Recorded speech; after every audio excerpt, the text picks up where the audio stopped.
Welcome back, my friends. We're at it again with a different episode of What's in Your Food with Beyond Meat. I don't know how many of you out there eat the Beyond Meat burger or know what's in it. And if you have looked at the ingredients, do you understand all of the ingredients that are on there along with the safety studies that come with it? If you do not, this is a show for you. So hopefully you can stay tuned and learn a little bit about this product. So on the first page here, you can see it is Beyond Burger. The Beyond Burger is a plant-based burger that looks, cooks, and satisfies like beef. It has all the juicy, meaty deliciousness of a traditional burger, but comes with the upsides of plant-based meal. On the right side of that, you can see it advertises at 100% plant-based protein, made in Canada, no gluten, no soy, no GMOs, and kosher. So it all looks good at the first glance. You're thinking, okay, this is 100% natural, and this is my thing. But that's not always the case when it comes to healthy foods or even processed foods. A lot of things are slipped under our nose without us even knowing what is added to the ingredients list and what those ingredients mean when it comes down to safetiness and risk assessments. So here you can see it does not recommend to deep fry, boil, or microwave the meat. So it doesn't cook just like real meat. You have to cook it on a grill and at a lower temperature. The reason for this is because the ingredient we're going to look at today, one of the ingredients is at high temperatures, it does create a chemical reaction and it can be very dangerous. On the right there, you can see I highlighted potassium chloride. That's the one we're going to look at.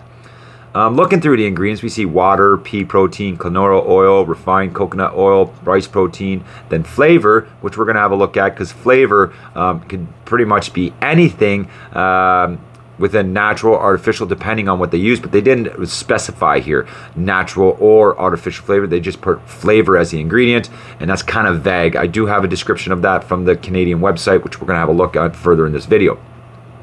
So any type of protein extracted from any plant like peas or rice and things like that, they're highly concentrated. So this means you're getting more of the protein than you would say from a cup of peas. You can get a gram of protein from the pea and it would be a lot more potent. Same with the rice protein as well. Cacao butter, which is good for you. Refined coconut oil, not so good for you. Anything refined, we already know, is highly processed and is not good to consume.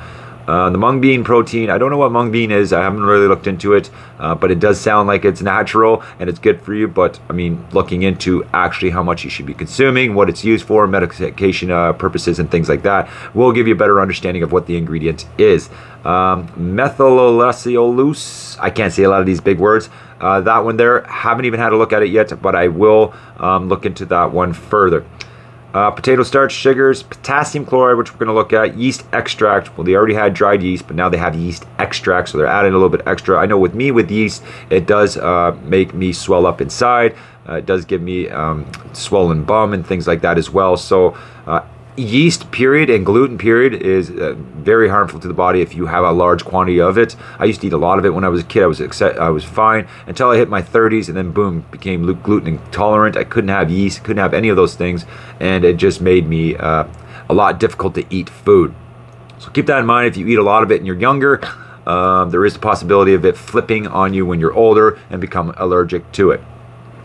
Then we got the water, the glycerine, ascorbic acid, sunflower lecithin. Anybody who knows what lecithin is, I did do a show on that on my TikTok, so we're not really going to get into that.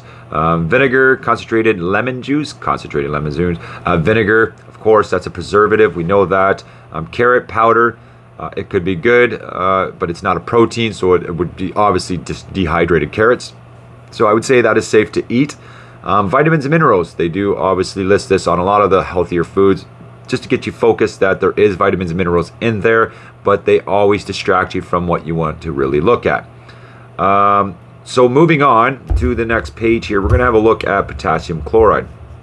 Now over here, I did list the safety hazard sheet.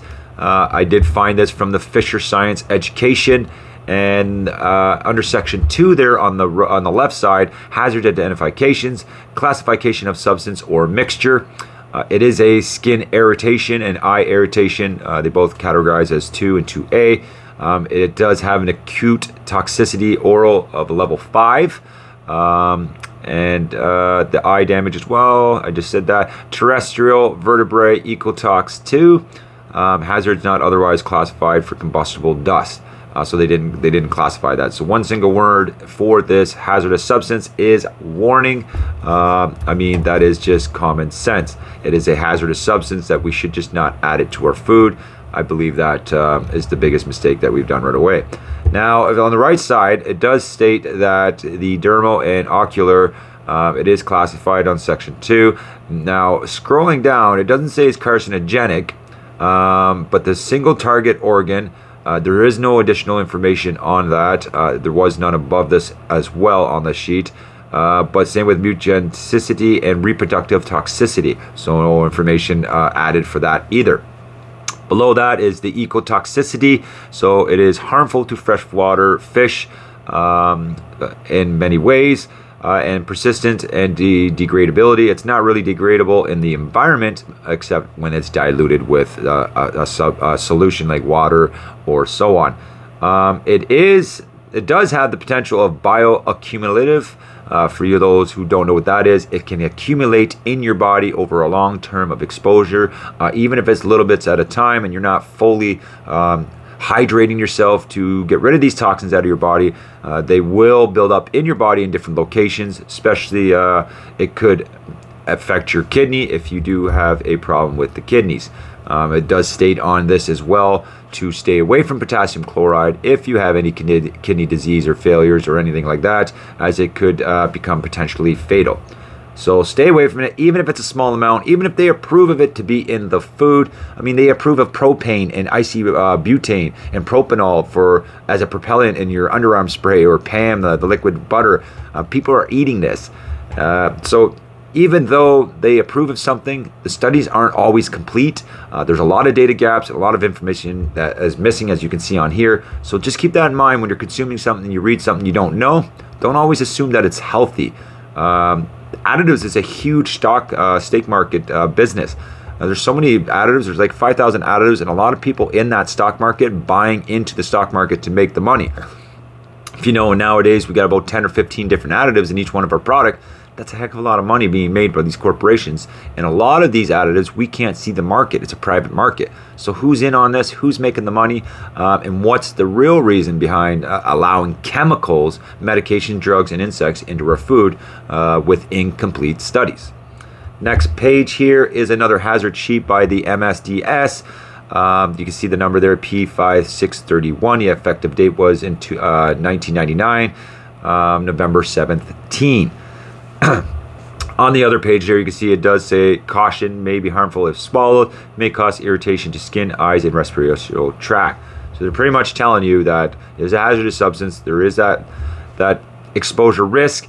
So just don't drink it, don't eat it, don't put it in our foods. It's a hazardous substance. And whoever thought about putting hazardous substance in our foods at all are just crazy. We got 5,000 additives. I'm sure there is another additive that is not a hazardous substance that we can use for the same purpose as this. These are used for like preservatives or emulsifiers, but that's what they say all additives are for. They have a list of them, of what it's for. We have so many of them. Why are they using hazardous substances? So just keep that in mind. Here on the next page here, you can see chronic exposure. There is no information found on chronic exposure. This means at a high level or a repetitive use. That means chronic exposure, aggregation of pre-existing conditions. So like I said in the previous slide there, persons with impaired kidney functions may be more susceptible to the effects of this substance.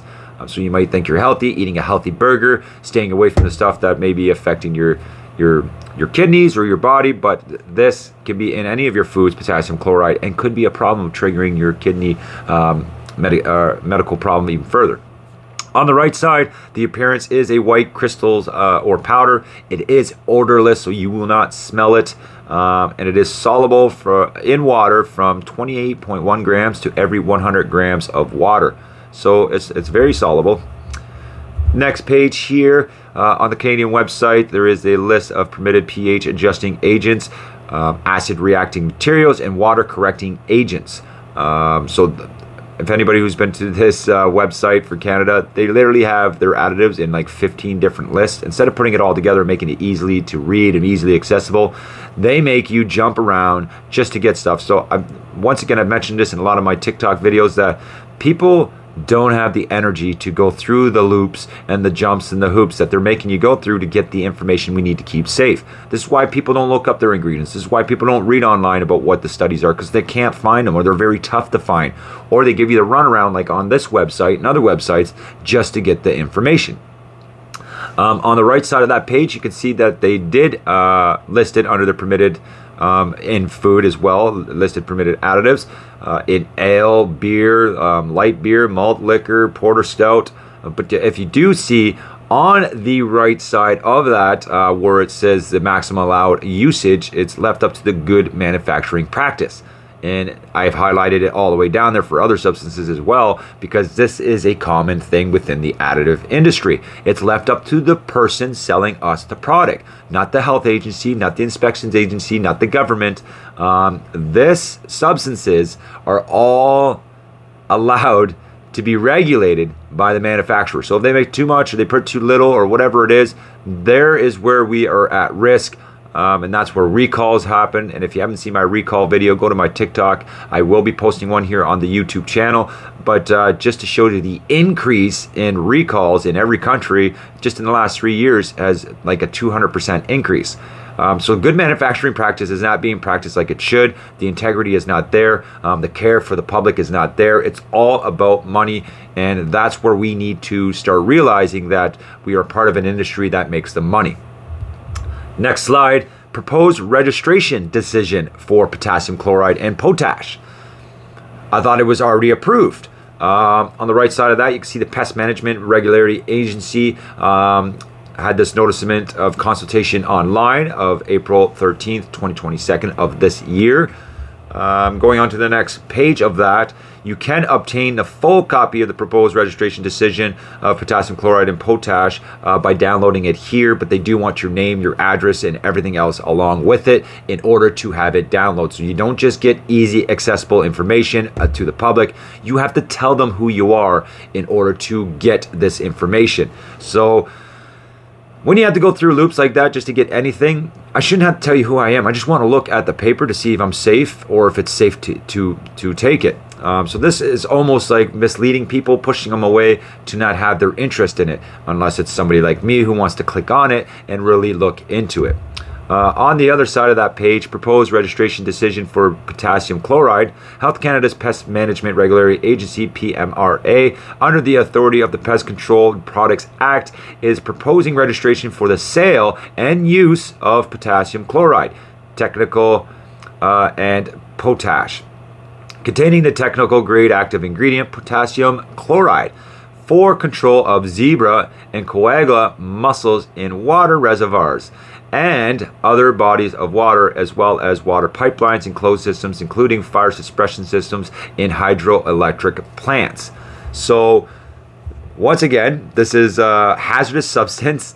It's known to be a hazardous substance, and then we are now using it for pest control to kill off mussels in water.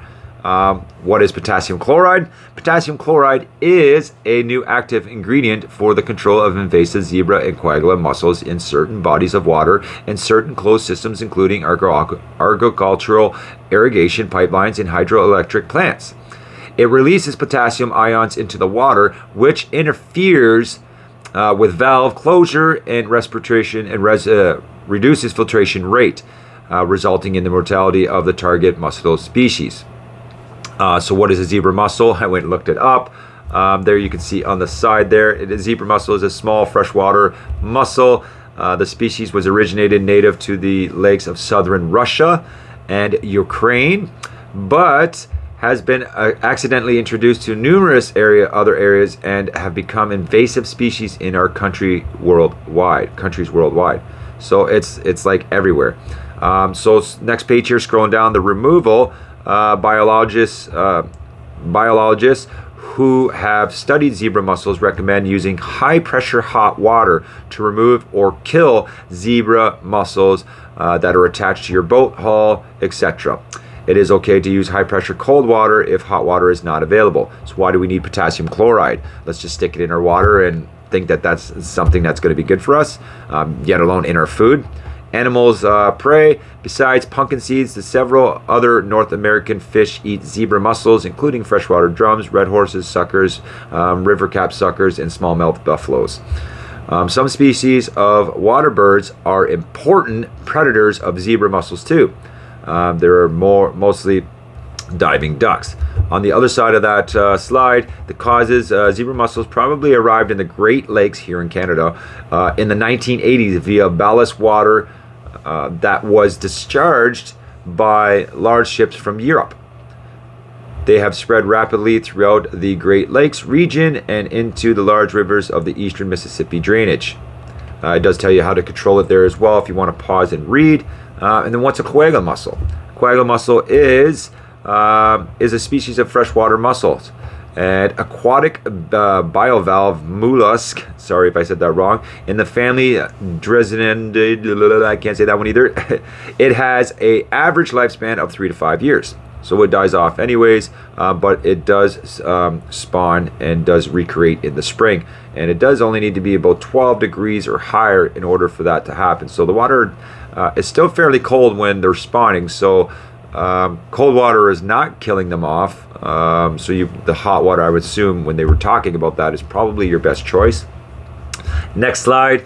Can approved uses of potassium chloride affect human health? Now this is where I say about good manufacturing practice, which I already explained to you. It's left up to them to sell us the product and to make sure that we're safe. Unless they make a mistake and then we get a recall, then we'll inspect the building and then make sure things are up to par. But it's always left up to the manufacturer to put the right amount in, to make sure it's done properly, and so on and so on. So here it does say potassium chloride is unlikely to affect human health when it is used accordingly to label directions. So how many people read your labels out there? How many people even knew what potassium chloride is? My whole thing about this is these health agencies like Health Canada, FDA, and these places, they're all about money. If they were about our health, they would be inspecting these places on a weekly basis. We'd be hiring more crews, and we would not be putting hazardous substances in our foods. On the right side there, the levels used to assess risks are established to protect the most sensitive human population. So like children, nursing mothers, sex and gender are taken into assessment of that. Not people who may be reacting to it just because it's a hazardous substance. They just looked at the more vulnerable, like women and children. In my eyes, a human body is a human body. The older you are, the more easier it is to be able to obtain that, I guess, substance and not have it affect you as hard as it would as a children. So I see where they went with that, but at the end of the day, it's a hazardous substance. It's listed as a hazardous substance. We should not be putting it in our food or drinks or anything, period. At the bottom there, toxicology studies in laboratory animals describe potential health effects from varying levels of exposure to the chemical and identifying the dose at which no effects are observed. So there is a potential health effects in varying levels, but they do have the amount that is that exceeds, that makes it to no effect. So you can take it without any effects, but it is a potential bioaccumulative. So this doesn't really this doesn't apply to this because we already know it can accumulate in your body. And people who are eating these burgers or eating this stuff and potentially accumulating potassium chloride, the effects could be a part of your health problem. Next slide here, considered to be low acute toxicity by the oral route. That means low. That's still not a 0% chance. That means you can get toxic. You can be poisoned by it, depending on the amount. No data are available on the acute dermal or inhalation toxicity. So they haven't even did it. That's what I call a data gap. So it's not fully tested. They only tested for what they wanted to use it for, but there's still other areas of the body that it's going to interact with and touch throughout the time and usage of it being on the market. So in order to release something, they have to fully study it. You can't just release it based on one partial of the study. This is laziness, especially by Health Canada. They should step up their game and make sure that we're not being poisoned or allowing things based off of their lack of research. Going a little bit further here, it can be assumed that the salt will poorly. Remember what they just said there. It can be assumed, meaning they don't know, but they're going to assume instead of doing the study. It's much easier to assume with somebody's life than to do the study to prevent them from being hurt. That it would be poorly absorbed across the skin and non-volatile. Based on the information from the material safety data sheet, which we already looked at, and it's nothing like what they're saying here. Potassium chloride may cause eye, skin, and respiratory tract by mechanical means, and is not likely a dermal sensitizer. Not likely. Well, they just told us they don't have the data for that. So how can they say it's not likely? So they're contradicting themselves in this. So that's how it is when you're looking on an ingredient anywhere in the world. It's literally all sloppiness and written together, and nothing is fully studied. And this is why I brought this channel to everybody's attention, because this should not be happening at all. Based on the weight of evidence with all the data gaps of the available data, that means they don't have all the data, they just got what's available for potassium chloride, which is a common salt form of potassium. And taking into consideration the history of the use of potassium chloride in the human diet and pharmaceuticals, the low toxicity, which it's still toxic, profile of potassium chloride, and the anticipated limited human use exposure based on the proposed use patterns, no short-time toxicity, developmental toxicity, gene toxicity, or adverse effects are anticipated for potassium chloride. Now, just for example, ACE-K, which is an artificial sweetener. The same thing was said about this artificial sweetener, and then just a new article came out with long-term studies saying it's carcinogenic. This is the same thing. They have short-term studies that state that it's not harmful in the short term, but what about the long term? And yet you're still going to approve this? You actually just had a consultation to approve this, to put in our pest control and things like that. If you already knew from it being in food, why did you have to get this approval just this month? Why did you have to go for a consultation? It was already approved to put in the human body, so wouldn't it be safe to use as a pest control? That's where it got me confused. Was this already approved and on the market in Canada prior to this, and did they have a revision for that as well in a consultation? Or is this a consultation? So that got me a little bit confused. If it goes in the human body already in medication, then why are we even checking out to see if it's safe to use as this? First of all, it's a hazardous substance. We already know it's not safe. But second of all, you should have assumed, like you assumed through the rest of this data, that if it's good for humans, it's okay for fishes and everything else. So that's just the way I'm looking at it, that they look at it. But my personal opinion, I wouldn't use this at all. It's a hazardous substance. Scrap it. So go on to Wikipedia. Potassium chloride. I found out that the use it in lethal injection in the States. This is the use of potassium chloride in useful injections is controversial. For example, one scientist who studied the 3-drug combination called potassium chloride extremely painful.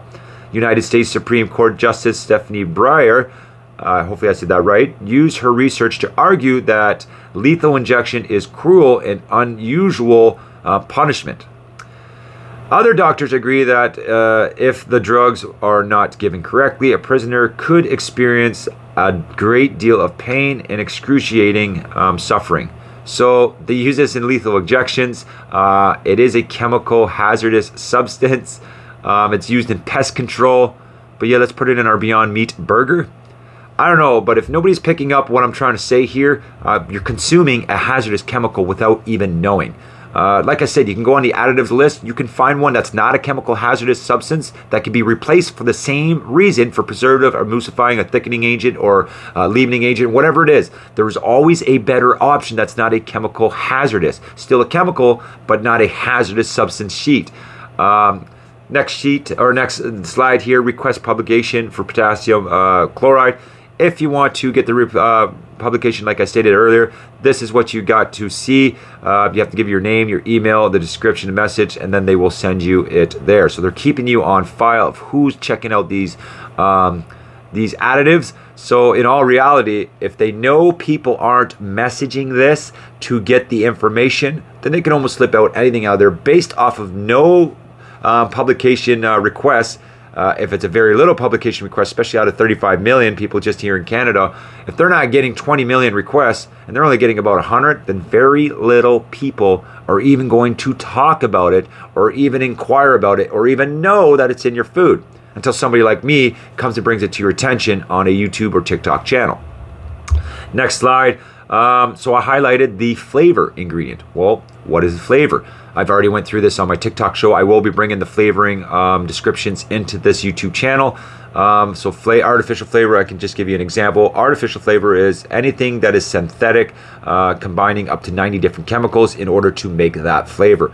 Natural flavoring is anything natural, even human hair. You can look this up. Human hair can be used as a flavoring agent, but they, in order to get away with this and not disclosing what their ingredients are in the flavor, artificial flavor, fragrance, perfume, things like that, is they have to keep it under a certain amount of percentage to keep it as a trade secret and not tell you. So this is a reason why it's just labeled as flavor or as natural flavoring or artificial flavoring. You don't get to know what they use to make that flavor. So it's in your healthy food here. So what are the flavors being used? We don't know. But on the Canadian website, it does say so this is naming the flavor or flavor. This is what it means here in Canada. The FDA has a different description.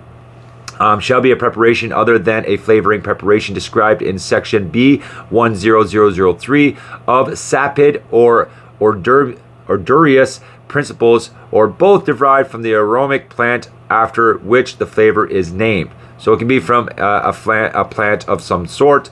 May contain a sweetening agent, so they're going to add to the plant. So it's now not it's not 100% healthy. We're now getting to the sweetening agents, which are artificial sweeteners. Food coloring, so now they're adding food coloring to this flavor. Class 2 preservations, so they're adding a preservative to it. Threonine, class 5 preservative and emulsifying agent. So they're adding to this flavor. So these are telling what they do to consist of making the flavor, but they're not telling you the ingredients that are in it. May also added to the following liquids only in water or any of the combination of the following alcohols. You can see there's a lot of them. They are pretty much all bad for your body. I have looked up a lot of those. Edible vegetable oil. Sounds good on that one. And then the boromated vegetable oil, sucrose. Sorry, I can't read that. Isopropylate or mixtures thereof, such when such flavor is used in beverages. So flavoring, period, you don't have a clue what ingredients are in it in order to make that flavor. So you're already consuming more than that's on that ingredients list of unaware and undisclosed ingredients labels, ingredients on the list that you're not seeing. So next slide here, like I said, it's not recommended.